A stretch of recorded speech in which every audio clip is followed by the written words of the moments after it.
Hello student, स्वागत है आप सभी का आरवी ट्यूशन क्लासेस के यूट्यूब प्लेटफॉर्म पर। आज की इस वीडियो में हम आईटीआई फर्स्ट ईयर इलेक्ट्रीशियन का जो डब्ल्यूसीएस सब्जेक्ट होता है, आप जानते होंगे आपके पास डब्ल्यूसीएस की एक बुक होगी। तो आज की इस वीडियो में हम उस बुक का चैप्टर नंबर 1 जो कि हमारा होता है यूनिट्स यानी इकाइयाँ। आज की इस वीडियो में हम चैप्टर नंबर 1 इकाइयाँ के ऊपर डिस्कस करेंगे और इस वीडियो में इकाइयाँ चैप्टर जो आपका है, यूनिट्स चैप्टर जो आपका है वो कंप्लीट हो जाएगा। यानी ये वन शॉट वीडियो आप कह सकते हो, है ना। जो यूनिट्स चैप्टर है ये वन शॉट वीडियो के थ्रू हम इस वीडियो में कवर करने वाले हैं। तो आप इस वीडियो को कंप्लीट देखिएगा जिससे कि आपका ये चैप्टर कंप्लीट हो जाए। एंड यहाँ पर आपको इस चैप्टर में बहुत कुछ नया सीखने को मिलेगा। एंड जो स्टूडेंट्स 12 करके आए हैं ना, उनके लिए तो ये चैप्टर बिल्कुल हलवा लगने वाला है, क्योंकि उन्होंने पहले ही पढ़ रखा है सारी चीज़ों को, है ना। जो 10th के बाद आए हैं उन्हें थोड़ी सी समस्या होंगी, लेकिन अगर आप इस वीडियो को कंप्लीट देखेंगे ना तो आपको भी इस चैप्टर में मज़ा आ जाएगा और आप भी इस पूरे चैप्टर पर अच्छी कमांड ला पाएंगे। क्योंकि यहाँ से जो है आपके डब्ल्यूसीएस से टोटल 6 क्वेश्चन पूछे जाते हैं और आप उन 6 क्वेश्चन को तभी कर पाएंगे जब आप सभी चैप्टर्स को, है ना, अच्छे से पढ़े हुए होंगे। तो इसीलिए आप इस क्लास को कंप्लीट ज़रूर देखिएगा। तो चलिए हम इस वीडियो को शुरू करते हैं। इंट्रोडक्शन। सबसे पहले हम इंट्रोडक्शन के ऊपर बात करेंगे कि आखिर ये चैप्टर है क्या, है ना। इसके बारे में हम इसका परिचय ले लेते हैं कि आखिर इस चैप्टर में हमें क्या क्या पढ़ना है, कैसे पढ़ना है ना। तो गणित में सभी प्रकार की गणनाएं इकाइयों के आधार पर की जाती हैं। जैसा कि आप सभी लोग जानते हो कि गणित में जो आप गणनाएँ करते हो वो किसके आधार पर करते हो, इकाइयों के आधार पर करते हो। जैसे कि लंबाई हो गया, भार हो गया, समय हो गया, है ना। तो इनको क्या करते हो, इकाइयों के आधार पर करते हो। जैसे कि लंबाई को आप किस में, मीटर में मापते हो, भार को आप किस में, किलोग्राम में मापते हो, और समय को किस में, सेकंड में मापते हो, है ना। तो इसलिए आप कह सकते हो कि गणित में जो सभी प्रकार की जो आप गणनाएं करते हो, कैलकुलेशन करते हो, तो वो किसके बेस पर करते हो, वो यूनिट्स के बेस पर करते हो, है ना। जैसे कि लंबाई, भार, समय आदि। किसी संख्या, है ना, किसी संख्या के साथ जब इकाइयाँ प्रदर्शित की जाती हैं तब वह संख्या लंबाई, भार तथा समय के मान को व्यक्त करती है। क्या बोला मैंने, जब किसी संख्या के साथ, है ना, कोई भी संख्या है आपके पास, उसके साथ आप इकाइयों को लगा दे रहे हो। इकाइयों आप जैसे सेकंड हो गया, है ना, किलोग्राम हो गया, और जैसे कि आपका जो लंबाई मीटर हो गया, है ना। तो जब आप लगा देंगे तब वह संख्या लंबाई, भार तथा समय के मान को व्यक्त करेगी। तो इस बात को आप ध्यान रखेंगे। इकाइयाँ रहित संख्या का कोई अर्थ नहीं होता। रहित का मतलब और सहित का मतलब आप समझते हो ना। सहित मतलब साथ में और रहित मतलब जो साथ ना हो। तो देखिए, इकाइयाँ रहित यानी बिना इकाइयों के संख्या का कोई अर्थ नहीं होता। अब देखिए, मान लीजिए मैंने यहाँ पर सिर्फ 5 लिख दिया, है ना, 5। मैं कहूँगा 5, मैं 1 किलो आम लाया, तो मैंने 1 किलो बोला ना, तो केजी, वो केजी क्या है, यूनिट है। अगर मैं कहूँ मैं 5, चलिए आम तो आप समझ जाएंगे कि 5 आम लाया, लेकिन अगर मान लीजिए मैं चीनी लेने गया, है ना, चीनी लेने गया किसी शॉप पर, मैंने कहा 5 चीनी दे दीजिए, तो वो समझेगा ही नहीं, है ना। तो उसके लिए क्या होगा, उसे बोलना पड़ेगा 5 किलो चीनी दे दीजिए, है ना। तो वो किलोग्राम क्या है, वो यूनिट है, यानी कि इकाई है। तो इस बात को आप ध्यान रखेंगे।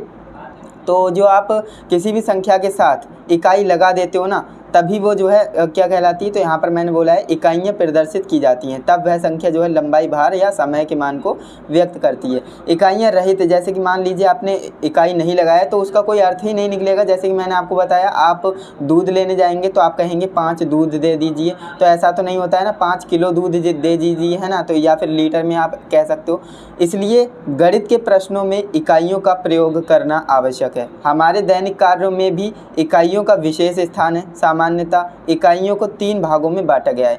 अब देखिए, इकाइयों को हमने क्या किया, 3 भागों में हमने वर्गीकृत कर दिया, है ना। 3 भागों में हमने बांट दिया। अब वो 3 भाग कौन कौन से हैं, पहला आपका है लंबाई, दूसरा है मात्रा या फिर भार कह सकते हो, और तीसरा आपका है समय, है ना। लंबाई, भार, समय। तो ये हमने तीन विशेष जो आप कह सकते हो 3 भागों में हमने बांट दिया। नंबर 1 हम इकाई की बात कर लेते हैं, है ना। अभी इन तीनों पर हम चर्चा करेंगे, आगे और भी क्लासिफिकेशन किए गए हैं। अभी हम यूनिट्स के बारे में जान लेते हैं कि आखिर ये यूनिट्स क्या होती है। अभी तक हमने सिर्फ इंट्रोडक्शन लिया है। यहाँ पर आप देखेंगे ये सारा का सारा क्या है, इंट्रोडक्शन है। यानी इस चैप्टर में हम मोटा मोटा क्या सीखने वाले हैं वो मैंने आपको बताया है। अब मैं आपको बताने वाला हूँ कि आखिर यूनिट्स क्या होती है ना। अब हमारा यहाँ से चैप्टर होता है शुरू। यूनिट, जैसा कि नाम है, हमारे चैप्टर का ही नाम है यूनिट्स, है ना, यानी इकाइयाँ। इकाई को प्रकार, है ना, इकाई को प्रकार की मानक या स्थिर राशि के रूप में परिभाषित किया जाता है ना। इकाई को प्रकार की मानक या स्थिर राशि के रूप में परिभाषित किया जाता है जो उसी प्रकार की अन्य राशि का मापन करती है। तो ये हमारी जो है इस इकाई की आप परिभाषा कह सकते हो, जो कि ज़्यादातर नहीं पूछी जाती है। तो आपको करना क्या है, इसे माइंड में फिक्स कर लेना है, बाकी इसको मैं आगे और अच्छे से एक्सप्लेन करने वाला हूँ। अभी हम पढ़ लेते हैं क्लासिफिकेशन ऑफ यूनिट्स, यानी कि हमने जो इकाइयों को वर्गीकृत किया है तो कैसे किया है समझते हैं। इकाइयों को दो वर्गों में, है ना, दो वर्गों में विभाजित किया गया है, मूल इकाइयाँ और व्युत्पन्न इकाइयाँ। अब जो 12th करके आए हैं उन्होंने 11th क्लास में पढ़ा होगा मूल इकाइयाँ क्या होती हैं और व्युत्पन्न इकाइयाँ क्या होती हैं। तो चलिए अब हम बारी बारी से इनके ऊपर चर्चा कर लेते हैं। तो यहाँ पर हम बात करने वाले हैं सबसे पहले मूल इकाइयों के ऊपर, है ना। मूल इकाइयाँ क्या होती हैं, तो फंडामेंटल यूनिट्स हम इसे अंग्रेजी में कहते हैं। एक बार मैं कॉपी को सही से खोल लेता हूँ। ओके, तो यहाँ पर हम बात करने वाले हैं मूल इकाइयों के ऊपर। मूल इकाइयाँ किन्हें कहते हैं, फंडामेंटल यूनिट्स इन्हें इंग्लिश में बोला जाता है। मूल इकाइयों से तात्पर्य लंबाई, द्रव्यमान व समय की मूल राशियों की इकाई से है। यानी कि मूल इकाइयों का तात्पर्य हम जो है लंबाई, द्रव्यमान व समय की मूल राशियों से है। अब इसके बाद हम जो है व्युत्पन्न इकाइयों के ऊपर बात कर लेते हैं। व्युत्पन्न इकाइयाँ किन्हें कहते हैं, डिराइव्ड यूनिट, यानी वे इकाइयाँ जो मूल इकाइयों से प्राप्त होती हैं तथा जो मूल इकाइयों के साथ एक नियत संबंध बनाती हैं, व्युत्पन्न इकाइयाँ कहलाती हैं। यानी कि व्युत्पन्न इकाइयाँ क्या होती हैं, जो मूल इकाइयों से उत्पन्न हुई हैं, है ना। जो मूल इकाइयों से उत्पन्न होती है उसे हम व्युत्पन्न इकाइयाँ कहते हैं। यानी कि इससे नाम से ही पता लग रहा है जो उत्पन्न हुई हो, है ना। तो उत्पन्न किससे होगी, मूल इकाइयों से उत्पन्न होगी, तो इसलिए हम इसे व्युत्पन्न इकाई कहते हैं, यानी कि डिराइव्ड यूनिट इसे अंग्रेजी में बोला जाता है। इसके बाद हम बात करते हैं इकाइयों की प्रणालियाँ। इकाइयों की प्रणालियाँ यानी सिस्टम ऑफ यूनिट्स, है ना, सिस्टम ऑफ यूनिट्स। इकाइयों को अंतर्राष्ट्रीय स्तर पर व्यक्त करने की प्रणाली बनाई गई है ना। इकाइयों को अंतर्राष्ट्रीय स्तर पर व्यक्त करने की प्रणालियाँ बनाई गई हैं, जिन्हें हम इकाइयों की प्रणाली यानी सिस्टम ऑफ यूनिट्स कहते हैं। अब कौन कौन सी जो है सिस्टम है उन्हें हम पढ़ लेते हैं। तो देखिए, पहला हमारा है FPS, दूसरा है CGS, तीसरा है MKS, चौथा है SI। देखिए, हम इन चारों के बारे में बिल्कुल सही तरह से पढ़ने वाले हैं ना। देखिए, FPS, इसका मतलब आप समझिए। सबसे पहले F का मतलब फुट, P का मतलब पाउंड, S का मतलब सेकेंड। तो FPS प्रणाली में फुट, पाउंड, सेकेंड होता है, तो इस बात को आप ध्यान रखेंगे। और ये प्रणाली ब्रिटिश सिस्टम की है, तो इस बात को आप ध्यान रखेंगे, ये प्रणाली ब्रिटिश सिस्टम की है। इसके बाद CGS में CGS का मतलब क्या होता है, तो देखिए, C का मतलब होता है सेंटीमीटर, G का मतलब होता है ग्राम, S का मतलब होता है सेकेंड। तो CGS प्रणाली, CGS का मतलब आप समझे, इसमें सेंटीमीटर, ग्राम और सेकेंड होता है। इसके बाद थर्ड नंबर पे है MKS, है ना। MKS में M का क्या मतलब है, K का क्या मतलब है, S का क्या मतलब है, तो यहाँ पर मैंने लिख रखा है। M का मतलब होता है मीटर, K का मतलब होता है किलोग्राम, S का मतलब होता है सेकेंड। तो मीटर, किलोग्राम, सेकेंड यानी MKS प्रणाली। और ये मैट्रिक सिस्टम की है, तो इसे भी आपको याद रखना है, मैट्रिक सिस्टम। इसके बाद हमारी आती है चौथे नंबर पे SI प्रणाली। SI प्रणाली यानी सिस्टम्स इंटरनेशनल, तो इसे भी आप याद रखेंगे। और जो न्यूमेरिकल आप सॉल्व करते हो ना, ज़्यादातर न्यूमेरिकल आप कहाँ सॉल्व करते हो, MKS प्रणाली में सॉल्व करते हो, यानी MKS, क्योंकि हमारा मैट्रिक सिस्टम है, इसमें आप सॉल्व करते हो। एंड इसके बाद हम बात कर लेते हैं एक एक के ऊपर अच्छे से, है ना। सबसे पहले हम FPS सिस्टम के बारे में जानेंगे, फिर CGS, फिर MKS और फिर SI, है ना। देखिए, FPS सिस्टम क्या होता है, तो सबसे पहला हमारा सिस्टम है FPS सिस्टम। यह एक ब्रिटिश प्रणाली है जिसमें लंबाई की इकाई फुट, मात्रा की इकाई पाउंड तथा भार की इकाई समय की इकाई सेकेंड होती है। यानी कि यहाँ पर जो फुट है ना, वो किसके लिए है, तो लंबाई के लिए हम फुट इस्तेमाल करेंगे, और मात्रा के लिए हम क्या करेंगे, पाउंड का इस्तेमाल करेंगे, और समय के लिए हम सेकेंड का इस्तेमाल करेंगे। समय में जो आपका सेकेंड है ना, उसका समय को तो हम सेकेंड में ही हर प्रणाली में लेते हैं, है ना, तो इस बात को आप ध्यान रखेंगे। इसके बाद सेकेंड हमारा है CGS क्या होता है, तो CGS सिस्टम में यह एक मीट्रिक सिस्टम है। जैसे कि मैंने आपको बताया था, ये एक मीट्रिक सिस्टम है जिसमें लंबाई की इकाई को हम सेंटीमीटर में लेते हैं, मात्रा की इकाई को हम ग्राम में लेते हैं तथा समय की इकाई को हम सेकंड में लेते हैं। तो ये आप याद रखेंगे। Okay, C for centimetre. अब देखिए, सेंटीमीटर हम किसे ले रहे हैं, तो लंबाई की इकाई को सेंटीमीटर में, मात्रा की इकाई को ग्राम में और समय को सेकेंड में। एंड इसके बाद MKS आता है। तो MKS सिस्टम में क्या है, यह एक मीट्रिक प्रणाली है जिसमें जिसमें लंबाई की इकाई को हम मीटर में लेते हैं, मात्रा की इकाई को किलोग्राम में लेते हैं तथा समय की इकाई को हम सेकंड में लेते हैं। तो ये आपको याद रखना है और आप जो न्यूमेरिकल सॉल्व करते हो ज़्यादातर इसी में सॉल्व होते हैं। एंड इसके बाद एसआई सिस्टम की बात करें तो सिस्टम इंटरनेशनल, इसमें क्या होता है, यह भी एमकेएस तथा सीजीएस प्रणाली की तरह ही एक मीट्रिक प्रणाली है। यानी कि जो एसआई सिस्टम है आपका, वो आपका एमकेएस और सीजीएस प्रणाली की तरह ही एक मीट्रिक सिस्टम है। ओके, तो ये बात आप याद रखेंगे। एंड इसके बाद हम बात कर लेते हैं फंडामेंटल्स और unit of FPS, CGS, MKS और एसआई सिस्टम, है ना। तो देखिए यहाँ पर मैंने लिख रखा है और ये 7 आपको याद रख लेने हैं, जो कि आपके फंडामेंटल यूनिट होते हैं। तो कितने होते हैं? 7 होते हैं और आपको ये सातों के साथ याद रखने पड़ेंगे। मूल राशियाँ और एफपीएस, सीजीएस, एमकेएस और एसआई, है ना, ये मैंने सब में ही लिख रखा है। बाकी जो है यहाँ पर आपकी बुक्स में हो सकता है एमकेएस ही दिया हो, आपको करना क्या है, ये सब में ही याद रखना है, क्योंकि 4 हमारी क्या थी, प्रणालियाँ थी, तो चारों को हम अच्छे से पढ़ेंगे। देखिए पहला आपका है लेंथ। लेंथ मतलब लंबाई, है ना। तो लेंथ को हम जो है एफपीएस में मापेंगे तो एफटी, है ना, एफटी बोलेंगे यानी फुट। और लेंथ को हम सीजीएस में जाएंगे तो सेंटीमीटर हो जाएगा। लेंथ को अगर हम एमकेएस में जाएंगे तो मीटर हो जाएगा। और लेंथ को हम अगर एसआई में जाएंगे तो भी मीटर हो जाएगा। यहाँ पर आप ध्यान से देखेंगे ना तो एम और यहाँ पर मीटर मीटर, किलोग्राम किलोग्राम। तो मैंने आपको बताया था जो एसआई है ना वो सीजीएस और एमकेएस के तरह ही है ना। तो इसमें कोई ज़्यादा लॉजिक है नहीं, ये बिल्कुल इसके तरह ही है। तो लेंथ को मैंने आपको बता दिया। अगर आप लेंथ को सीजीएस सिस्टम में देखेंगे तो सेंटीमीटर होगा, लेंथ को अगर आप एमकेएस सिस्टम में देखेंगे तो मीटर होगा, और एफपीएस में देखेंगे तो फुट होगा, एफटी, है ना। इसे एफटी से डिनोट करते हैं, इसे सीएम से और इसे एम से। तो इस बात को भी आप याद रखेंगे कि प्रतीक क्या होता है। अब बात करते हैं मास। देखिए मास की बात करें तो आप एफपीएस में जाएंगे तो एलबी हो जाएगा, और अगर आप सीजीएस में जाएंगे तो जी हो जाएगा, और अगर आप एमकेएस में जाएंगे तो केजी हो जाएगा, है ना। तो इस बात को आप ध्यान रखेंगे, ग्राम किलोग्राम। इसके बाद जो आपका टाइम है, टाइम अगर आप देखेंगे तो ये तो आपका सब में ही सेकंड रहेगा। मैंने आपको बता दिया टाइम को हम हमेशा सेकंड में ही मापते हैं, तो यहाँ पर जो है सेकंड ही हो जाएगा।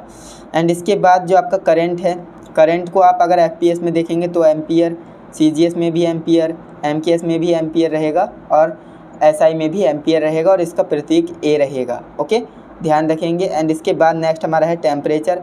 टेम्परेचर को आप देखेंगे तो यहाँ पर एफ है, यहाँ पर सी है फ़ारेनहाइट, ये आपका सेल्सियस हो जाएगा, है ना, सेंटीग्रेड, और यहाँ पर जो है केल्विन हो जाएगा, के फॉर केल्विन। एंड इसके बाद हमारा आता है लाइट इंटेंसिटी, यानी कि जो आपकी प्रकाश की तीव्रता होती है ना वह। अब यहाँ पर आप देखेंगे तो एफपीएस में क्या हो जाएगा, सीडी हो जाएगा, सीजीएस में सीडी हो जाएगा, एमकेएस में भी सीडी और एसआई में भी सीडी। तो ये सभी में सीडी रहेगा। इसके बाद मूल राशि में देखेंगे तो मोल, मोल होता है पदार्थ की मात्रा, है ना। देखिए मोल को हमेशा मोल ही रहेगा, है ना। एफपीएस में भी, सीजीएस, एमकेएस, एसआई सब में ही मोल रहने वाला है। ये भी आपको समझ में आया होगा। तो आपको करना क्या है, ये 7 याद रखनी है। अगर आप सब में याद नहीं रख सकते तो एमकेएस के सभी आपको याद रखने पड़ेंगे, है ना, क्योंकि एमकेएस वाले मोस्ट इंपॉर्टेंट है, यहाँ से क्वेश्चन पूछे जाते हैं। इसके बाद हम बात करते हैं यहाँ पर नेक्स्ट जो हमारा है, इकाइयों को व्यक्त करने के लिए कुछ मुख्य बिंदु के बारे में बात कर लेते हैं।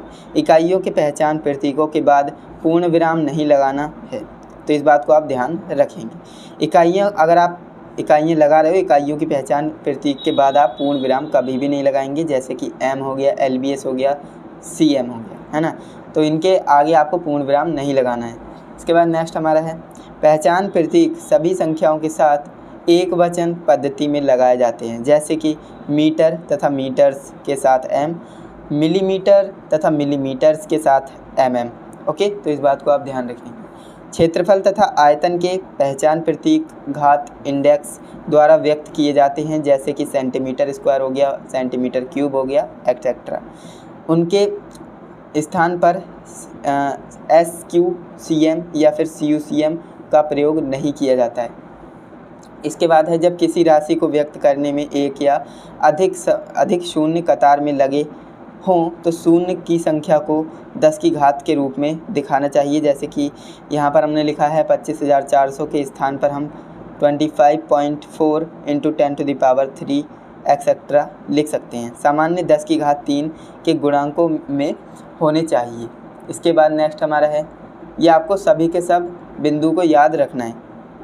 अंकों की किसी श्रृंखला यानी रो को व्यक्त करने के लिए उसे 3 अंकों में ग्रुप में इस प्रकार बांट लेना चाहिए कि ग्रुप एक दूसरे से पृथक रहें, ना कि उस स्थान पर अर्धविराम चिन्ह यानी अल्पविराम जो आपका कॉमा होता है लगाकर, जैसे 52 कॉमा लगाएंगे, फिर आप लिखेंगे 792, फिर कॉमा लगाएंगे को 52 792 लिखा जाना चाहिए। तो इस तरह से आप ध्यान रखेंगे। ओके, एंड इसके बाद हमारा एक और पॉइंट है, इसे भी पढ़ लेते हैं। देन इसके बाद जो है इसमें हमने इतना ही इंक्लूड किया है। देखिए, इकाइयों का रूपांतरण लंबाई लेंथ की इकाइयों में संबंध है ना। पहला आपका हो जाता है सेंटीमीटर cm, इसका मतलब होता है 10 जो है मिलीमीटर, 1 सेंटीमीटर में 10 मिलीमीटर होते हैं। इसके बाद है 1 डेसीमीटर है ना, 1 dm बराबर 10 सेंटीमीटर होते हैं। 1 डेसीमीटर में 10 सेंटीमीटर होते हैं। 1 मीटर में 100 सेंटीमीटर होते हैं, यानी कि 3.28 फिट होते हैं। 1 किलोग्राम में 1000 मीटर होते हैं, या फिर 0.6 मील होते हैं। ओके, तो इस तरह से आप इन्हें याद रखेंगे। तो इस तरह से आप देखेंगे हमने ये पहला चैप्टर वो कंप्लीट कर लिया है। हालांकि काफ़ी बड़ा ये चैप्टर आपके बुक्स में दिया है, लेकिन जो इम्पोर्टेंट था, जो आपके जानना ज़रूरी था, वो मैंने सब कुछ इंक्लूड कर लिया है। बाकी अगर आप चाहें तो अपने बुक से लिख सकते हैं, नोट्स बना सकते हैं। एंड इसकी PDF मैंने आपको प्रोवाइड कर दी है टेलीग्राम चैनल पर। तो RV ट्यूशन क्लासेस आप सर्च करेंगे तो वहाँ पर आपको टेलीग्राम चैनल मिल जाएगा। वहाँ पर हमने इसकी PDF बिल्कुल फ्री में आपको प्रोवाइड की है, तो वहाँ से आप इसे डाउनलोड कर सकते हो एंड अपने नोट्स भी बना सकते हो। तो चलिए दोस्तों, आज के लिए बस इतना ही। बाकी हम जो हमारा नेक्स्ट चैप्टर है लासा एवं मासा, LCM और HCF है ना, तो अगर आप कहेंगे तो इसके ऊपर भी मैं 1 शॉट वीडियो लाऊंगा एंड इसी तरह से आपकी पूरी WCS को कंप्लीट कराऊंगा। एंड हम मिलते हैं नेक्स्ट इंटरेस्टिंग इन्फॉर्मेटिव वीडियो के साथ। तब तक के लिए जय हिंद, वंदे मातरम।